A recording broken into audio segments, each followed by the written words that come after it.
तो ये जो आपका क्वेश्चन है प्रश्न संख्या 4। प्रश्न संख्या 4 यानी पद्यांश पर आधारित निम्नलिखित प्रश्नों के उत्तर लिखिए। आप लोग के पद्यांश यानी श्लोक के माध्यम से लिखना रहेगा यहाँ पे क्वेश्चंस।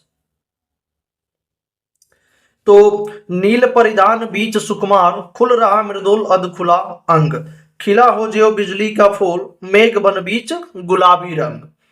वो मुख पश्चिम के व्योम, बीच जब घिरते हो घनश्याम, अरूढ़ रवि मंडल उसको भेद, दिखाई देता हो छविदाम। नेक्स्ट वाले को देखा जाएगा अथवा करके इसमें भी मिलेगा, आप लोग को दो दो ऑप्शन में मिलता है, जो आप लोग को याद आवे वो लिख दीजिएगा।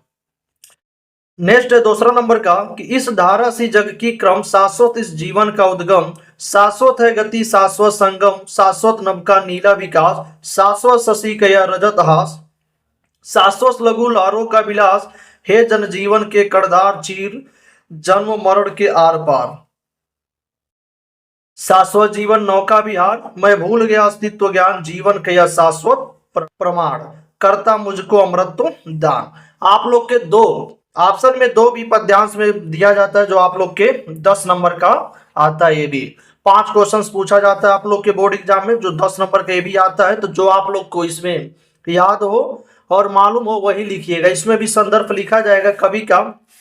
तो चलिए हम कोशिश करते हैं कि जो फर्स्ट वाला है इसको हम सॉल्व करते हैं, और आप लोग को जो फर्स्ट वाला सेकंड वाला जो भी आप लोग को आएगा वो सॉल्व कर दीजिएगा।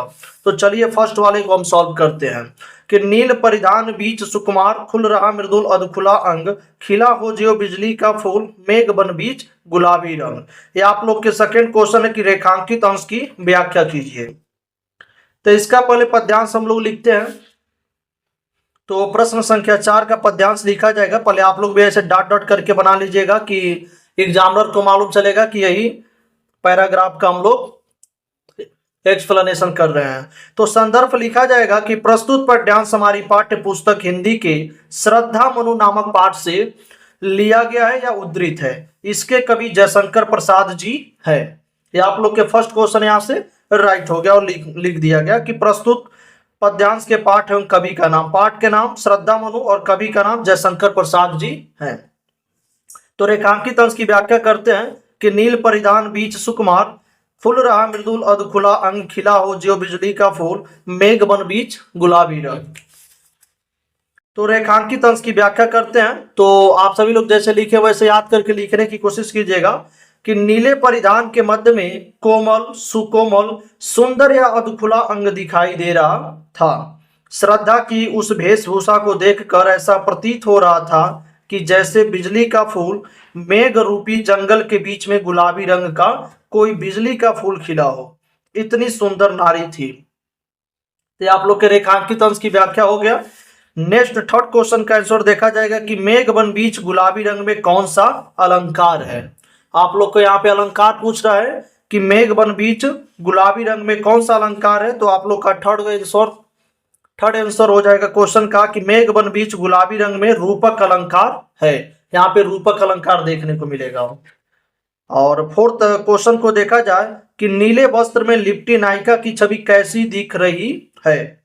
नीले वस्त्र में लिपटी नायिका की छवि कैसी दिख रही है। तो फोर्थ ऑप्शन का आंसर लिखा जाएगा कि नायिका की छवि ऐसे दिखाई दे रही है जैसे पश्चिम के आकाश में बादल घिरे हो और लाल सूर्य उनको भेद कर अपने सौंदर्य का प्रदर्शन कर रहा है, ऐसा दिखाई दे रहा है, यानी ऐसा प्रतीत हो रहा है।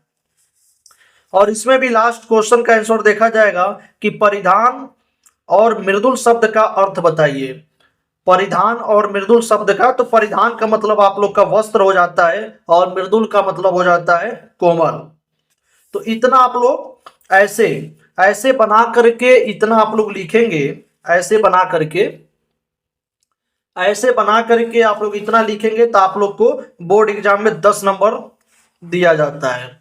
तो आप सभी लोग कोशिश कीजिएगा जैसे बता रहे वैसे आप लोग बोर्ड एग्जाम में लिखने की कोशिश कीजिएगा। और हम फर्स्ट ऑप्शन बताए हैं, आप लोग को यदि सेकेंड ऑप्शन आ रहा होगा तो आप लोग इसे भी लिख सकते हैं, सेम वैसे ही नंबर आप लोग को दिया जाता है। तो चलिए नेक्स्ट क्वेश्चन को देखते हैं।